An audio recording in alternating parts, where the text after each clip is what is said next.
有網友問買幾多政府年金先至合理？另外有網友打算提早退休，但係佢嘅朋友就質疑話退休好悶㗎，係咪真嘅呢？不了睇新聞紀錄片，有好多得着同埋感想想分享俾大家。大家好，歡迎收睇 N TV， 我係不了。2年幾前才自早退，呢個課堂係關於財務自由、投資理財同埋提早退休。今集嘅主題係買幾多年金先至合理？不了今集將會分段節錄2024年經緯線退休嘅部分內容，分享79歲香港長者伍海林嘅退休生活，穿插點評分享一啲退休理財知識同埋心態。因為你都想退休生活得更好，一定要睇到最後啊！我哋而家開始啊！免責聲明，本片只係學術分享，並唔係任何嘅投資建議。第一段係伍海林嘅退休生活，大約1分51秒。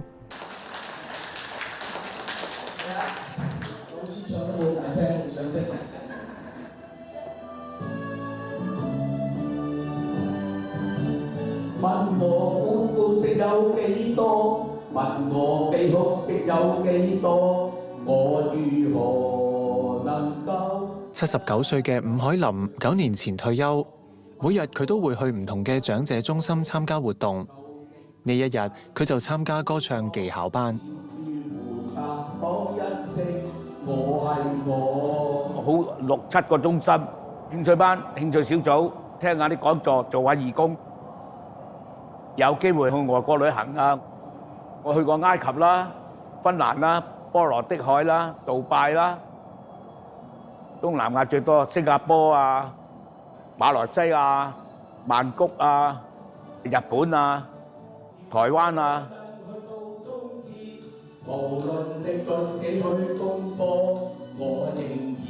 海林之前做五金工務工人，退休前幾年佢一個禮拜返2-3份工。做看更、停車場收費員，希望儲多幾個錢退休。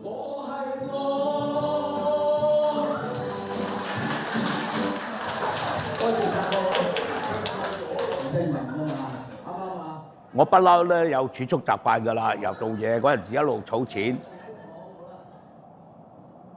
你就算使唔到咁，你日後都唔使攤大手板就問人哋攞錢啊嘛。錢咧對於退休咧都好重要，冇錢就真係好慘啊！真係，尤其是你要等人救濟嘅呢個最慘。不了點評1，當人哋質疑話退休好悶㗎，經常有人問我退休悶唔悶啊？早前亦都有一位57歲嘅網友打算提早退休，但係就遇到身邊嘅朋友質疑，講咗好多嘅理由反對佢提早退休，其中一個係退休好悶㗎。大家覺得片入邊嘅海林悶唔悶呢？上興趣班、聽講座、做義工、去世界各地旅行，我就覺得佢一啲都唔悶啦。咁不了呢？當然唔悶啦。我每日有好多嘢要做，亦都有好多嘢想做但係未做。做一件事悶唔悶，其實係因人而異嘅。舉個例，我好中意睇書，覺得睇書好有樂趣，但係有啲人就覺得好悶，要佢哋去睇書，簡直比死更難受。所以悶定唔悶，更在乎主觀嘅心，唔在乎客觀嘅事。退休之後，多培養自己嘅興趣嗜好，中意嘅話，多同人交往都係好嘅。不了響第39集分享過退休之後點樣活得更加精彩，大家可以去睇下。咁點解身邊嘅人聽到你提早退休嘅時候，會話退休好悶㗎，或者其他原因想打消你嘅念頭呢？除咗可能係羨慕或者妒忌之外，記得王維基曾經講過，佢哋覺得我做唔到，因為佢哋自己做唔到，以為佢哋做唔到嘅事，我唔可能做到。佢哋無能，唔通我同佢一樣無能咩？當年聽到呢一句，我嘅內心真係叮咗一聲，講得真係好好啊！有一啲人人生苦悶，認為唔返工，退休之後就會好苦悶，就將呢一種諗法套到去人哋嘅身上，或者佢哋可能認為自己退休要好多錢，認為自己唔可以提早退休。亦將呢一個諗法套到去人哋嘅身上。之前有一位唔太熟嘅朋友知道我話提早退休之後，問我：你唔返工啦？每日唔返工會唔會好悶啊？我問翻佢：你每日返工覺得好過癮咩？如果有一日你中咗6合彩有8000萬，你仲會唔會做呢一份工呢？朋友答：梗係唔會啦。我就將佢俾我嘅問題問翻佢：你唔返工啊？每一日唔返工會唔會好悶啊？就係咁樣。口裏說不，身體卻很誠實。佢唔了解我嘅狀況，因為佢從來都冇認真考慮過我認真考慮咗20年嘅問題。上年嘅7月中，不了媽問我每一日做緊啲乜嘢，叫我不如搵工賺錢。我話喺度整緊啲片咯。佢問我整片可以賺到幾錢呢？我話冇噶，我夠錢使咪得咯。不過可能遲啲都有錢賺嘅。不了媽再追問咩時候有呢？我話到有一日有幾萬個人收睇就可能會有咯。佢再問我咁依家一日有幾多人睇呢？我話有100個人左右啦。不了媽話吓，得100個人？咁幾時先至一日有幾萬個人睇啊？你唔好發夢啦。結果呢，上年8月26號第36集，日日就有36000人睇。嗰陣係不了媽質疑我之後嘅1個月多啲。上1個月即係差唔多1年之後，第72集，一日更加試過有超過15萬嘅人睇。真係感謝大家嘅支持，將不了媽口中講嘅發夢變成夢想成真。就係咁樣，自己身邊最親嘅人都未必理解你想做嘅事，反對你，何況係一般嘅親戚朋友呢？所以其實真係唔需要太理會佢哋點講，只要你覺得自己退休唔悶咪得咯。同埋記住，其他人做唔到，唔等於你都做唔到。其他人返工係咪真係唔覺得悶呢？我唔知道，但係你嘅生命係屬於你嘅，你追求嘅價值亦都係你嘅。外人又明白幾多呢？王維基話唔好聽太多人嘅意見，想做就去做，因為會鼓勵你嘅人好少。第2段係伍海林嘅節儉生活同埋財務規劃，大約2分37秒。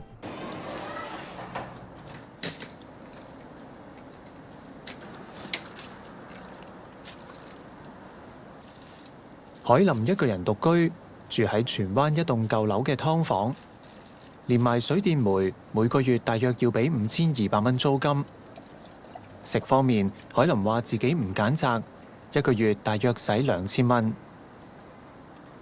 因為我唔要求高啊嘛，佢有陣時你參加生日會啊，有陣時內中心又俾啲物資你啊，麵啦，俾啲油你啊，餅乾啦，嗰啲嘢都。咁啊，1000零2000蚊，我買啲生果啊，買啲蔬菜啊，普普通通，我加啲菜落去啊，咁淥個麵啊嚟食。唔係餓嘅，我誒夜晚黑7、8點整碗麥皮食，我都 OK 嘅。退休前，海林有買唔同嘅公用股。舊年佢買咗政府銀發債券，利息加埋每個月有1至2000蚊。幾年前佢用咗100萬買年金，依家每個月都會有7000幾蚊回報，直到去世為止。連同政府每個月1620蚊嘅生果金，海林依家每個月都有萬幾蚊收入。扣除大約5200蚊租金同水電費，同埋大約1到2000蚊食用，海林每個月都仲有3000幾蚊可以儲下。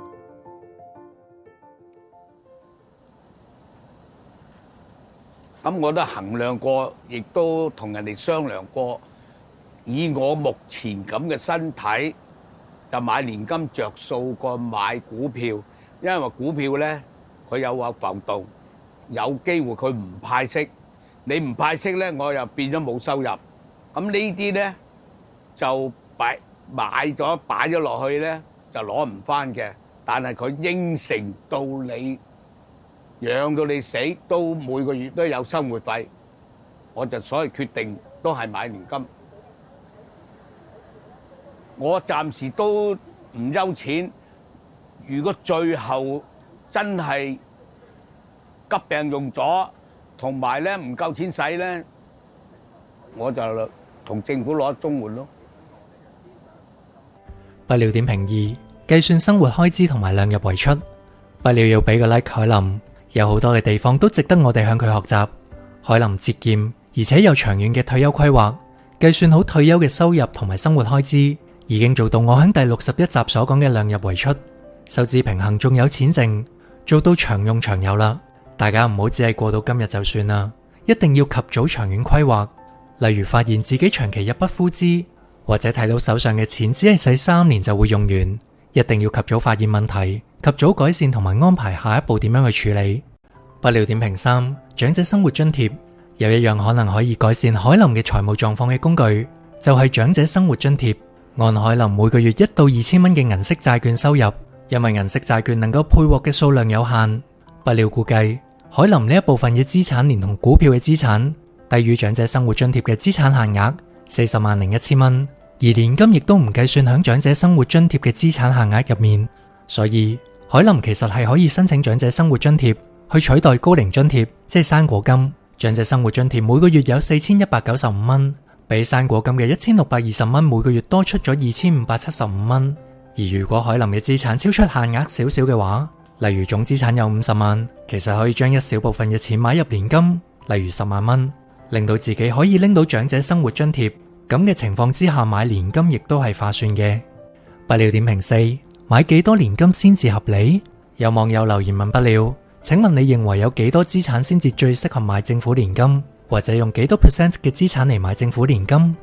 不料認為唔能夠一概而論，因為每個人情況都唔同。我喺第47集分析過政府年金嘅利弊。政府年金最大嘅優勢係配合長者生活津貼使用，或者預期長期利率下行同埋自己非常長壽嘅情況。佢仲有其他好處，例如可以釋放投資嘅時間同埋心力，好似海林咁樣唔使理會大起大跌嘅投資市場，安心享受退休生活。年金嘅另外一個好處係能夠提供穩定同埋相對其他產品較高嘅現金流，令到申請者喺去世之前能夠盡量盡用本金，唔似定期存款或者其他投資，你必須保留本金先至有利息，變成一直唔敢用個本金，到去世嘅時候剩低一大堆錢冇用過。係咪買年金？仲有一個好重要嘅情況要考慮，就係你未來會唔會考慮申請綜援呢？好似入邊影片海林話，如果最後真係有急病唔夠錢使，我就申請綜援。但係申請綜援一人同埋兩人嘅資產限額分別為53000蚊同埋79500蚊，而年金計劃嘅投保保費金額或者退保金額係計算響資產限額入面嘅，即係當買入年金高於綜援資產限額，等於馬上唔能夠申請綜援，直至退保金額低於綜援限額為止。按海林嘅情況，假如急病，佢可能向政府年金作一次性嘅提取醫療開支申請，但假如剩低嘅年金退保金額仍然高於綜援嘅申請限額，可能就要蝕本退保，再用晒啲錢，否則就唔能夠申請綜援啦。之前有網友提出，假如有60萬，應該盡情用錢，直到冇錢嘅時候再申請綜援，因為綜援有租金津貼同埋其他嘅補助金，加起嚟嘅月收入隨時比長者生活津貼同埋年金要多。不料響度唔做任何嘅道德批判或者任何標籤，只做利弊分析。我認為網友所講嘅亦係其中一個可行嘅方法。但係如果仲有機會響社會向上流，就唔好將長遠目標設至向下流。年金加長生津方案能夠俾長者有一筆較大嘅備用金，例如一人嘅資產限額係40.1萬蚊，年金加長生津方案就能夠靈活咁樣有一筆較大嘅資金以備不時之需，例如拎10萬蚊去裝修或者去一趟長旅行。比起申請綜援嘅自由度大，而從心理層面睇，靠自己嘅能力養自己，積極向上，心理面可能會更加健康。好似海林咁講，冇錢真係好慘，特別係等人救濟嗰啲就最慘啦。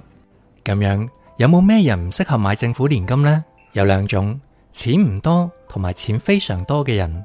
先講錢唔多嘅人，資產低於40萬嘅情況，例如有30萬，佢哋本身已經符合資格拎長者生活津貼，另20萬買年金，發揮唔到優勢，反而會影響到日後有需要申請綜援嘅時候申請唔到，而且將大部分嘅錢買入年金，冇預留足夠嘅備用金應付較大嘅突發開支，例如醫療。呢一種情況，攞20萬買年金就得不償失啦。再講非常多錢嘅人，例如擁有身家1000萬，佢哋有好多其他資產配置嘅方法製造被動收入，產生足夠嘅現金流過生活。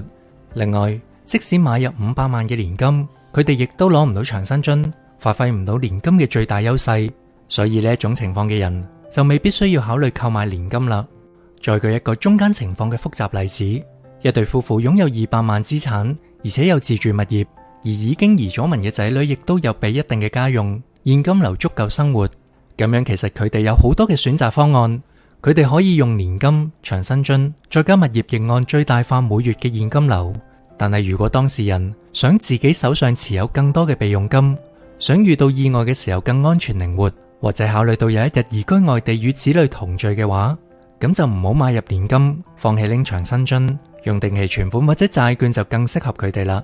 做一個小結，所以係咪買年金或者買幾多，係需要睇當事人整體嘅情況嘅。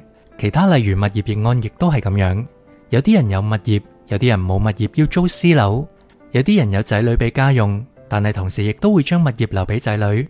有啲人開支大，有啲人開支細，有啲人識投資，有啲人唔識，好多種唔同嘅情況。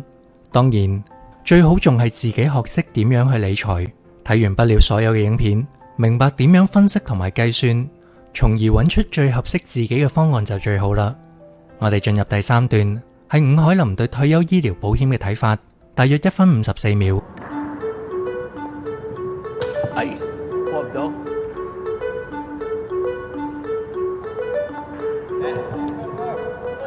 79歲嘅伍海林退休之前係五金工務工人，又做過看更、停車場收費員。9年前佢退休，平日積極參加唔同長者中心嘅活動。最近幾個月佢就學打門球。我打咗門球2次咧，就上咗癮啦。邊度有門球打就邊去邊度。嗱，呢個過到啦，係啦。其他啲運動我都玩嘅，忽欄木柱啊、地壺啊、飛鏢啊、桌球啊、保齡球啊。退休之前，海林有買股票投資；退休之後，佢又有買債券、年金，加埋政府出嘅生果金。依家每個月佢都有萬幾蚊收入。佢話自己支出唔多，經濟都尚算充裕。不過海林並冇買任何醫療保險，所以佢話要勤力做運動，保持體魄健康。舊年年底佢做身體檢查，結果顯示佢體內年齡係63歲，比真實年齡後生15年。到目前我又唔使食藥，又冇三高，樣樣都好正常。我以前有買過，供下我都冇供。買咗保險咧，你一定要供。你冇嘢做幾個月又要揾錢供，所以我諗下，唔買。我自己有錢就儲埋佢，有錢儲埋佢。你而家80歲唔受保險㗎啦，好似唔好擔心，唔理佢，處之泰然，希望 keep 住個身體唔好咁快樂。不了點評5，醫療保險唔好本末倒置。雖然好老土，但係都要講，健康無價。退休之後，健康真係好重要。冇咗健康，生活冇質量，再多嘅錢，再多嘅醫療保險都冇用。我唔係話保險冇用，而係唔好本末倒置。你可以用10年嘅時間辛勞工作，換一份較大額嘅醫療保險，但係可能同時積勞成疾，損失咗健康。你亦都可以用10年公餘嘅時間養生同埋做運動。醫療保險嘅金額雖然較細，甚至冇，但係身體健康好似海林一樣。好多人工作賺錢，本身係為咗改善生活質素，為咗快樂，但係最後卻為咗賺更多嘅錢，因為工作而犧牲咗生活質素同埋快樂，咁就係本末倒置啦。不了寧願多活5年健康高質量嘅生活，亦都唔願意多活20年有錢但係冇質量嘅生活。好多人擔心退休之後嘅醫療開支，供好多份保險，但係當有大病或者長期病到私家醫院就醫嘅時候，呢啲保險亦都係未必足夠嘅。與其擔心未來而惶恐不可終日，不如學一下海林處之泰然嘅諗法。再嚟睇下第4段，係伍海林嘅日常生活同埋退休觀，大約2分45秒。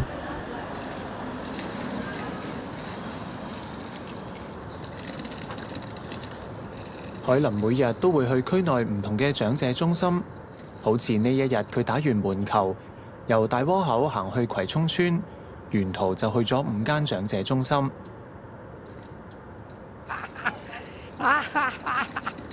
你好，打完波啱啱。哇！犀利喎！我開門俾你。佢話去唔同中心，除咗可以同多啲街坊打牙交，仲有另一個目的，就係吸引仔換食物或者日用品。呢個係大窩口，其期康會，呢個咧鳳宴館嘅期康會。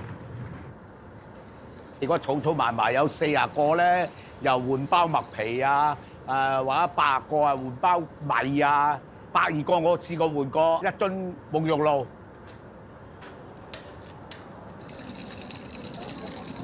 佢不時又會參加中心嘅義工活動，攞到少少車馬費或者餐券。你如果幫手做完義工咧，有陣時俾啲 coupon，即係百佳啊，或者係惠康啊嗰啲，又派啲福袋咁樣啦。唔使愁，因為我屋企咧好多糧喺度，2、3個月唔落街我都唔會餓死。係你好，你好，咁多位好，係。人工大聲啲，係大家新年快樂啊！好多謝多謝多謝。每個星期三，呢間社福機構都會派餸包俾基層長者，海林都會準時去攞。呢個獅子球，呢個金銀菜豬骨湯，一個湯。海林獨居劏房，對物質要求唔高，攞個餸返屋企就係一個晚餐。佢話退咗休，唔使憂柴憂米，尚算健康，又有社交生活，已經好滿足。有人話要揾幾多錢先夠退休，咁你睇下你嘅質素，你嘅生活程度。我心靈富足過錢嘅退，因為咧我已經係 OK 㗎啦，我要求唔高，咁啊我就去老人中心，我4圍去玩，我又好彩今時今日我都活動能力自己都 OK，而家嚟計咧，我覺得都好開心，好歡愉。不料點評6，心靈比金錢富足。不料覺得海林最後一段話非常非常好。退休生活豐儉由人，唔一定需要擁有坊間調查嘅760萬退休金先至足夠。海林退休之後不愁衣食，尚算健康，有社交生活，已經好滿足。佢嘅心靈富足，我相信大家亦都感受到，係呃唔到人嘅。幸福快樂就係擁有嘅比慾望多。你可以用擁有更多呢一個方法令自己幸福快樂，但係更容易嘅方法反而係減少自己嘅慾望。退休之後，心態需要開始轉換，金錢名利唔係人生最重要嘅，減少比較，做自己人生有意義嘅事，而唔係世俗想要大家追捧嘅事。不料點評7，關於目標感，海林經常到社區中心蓋印換取食物。各位長者朋友亦都可以發掘你身邊附近有冇呢一啲類似嘅地方，除咗得到生活所需嘅物品，仲可以做義工幫助其他人。而更重要嘅係，每日生活都有目標感，每一日起身之後都有啲事情等住自己去做。退休之後就唔會漫無目的感到沉悶。我用第39集入面勤叔嘅說話做結語，總而言之，唔好等死，響在世嘅時候多做一啲有意義嘅事情，多一啲正能量。退咗休之後嘅你，會唔會感到每日都好沉悶呢？歡迎留言分享一下。感謝你睇到最後，希望各位有所得着，希望你能夠分享俾你身邊嘅朋友，咁就可以幫到更多嘅人。有興趣嘅話，可以由第一集收睇所有嘅影片，全部精彩。支持不了創作嘅善長人翁可以俾我一個超級感謝。今集就到呢一度，記住俾個 like、留言同埋訂閱我嘅頻道啊！下次見。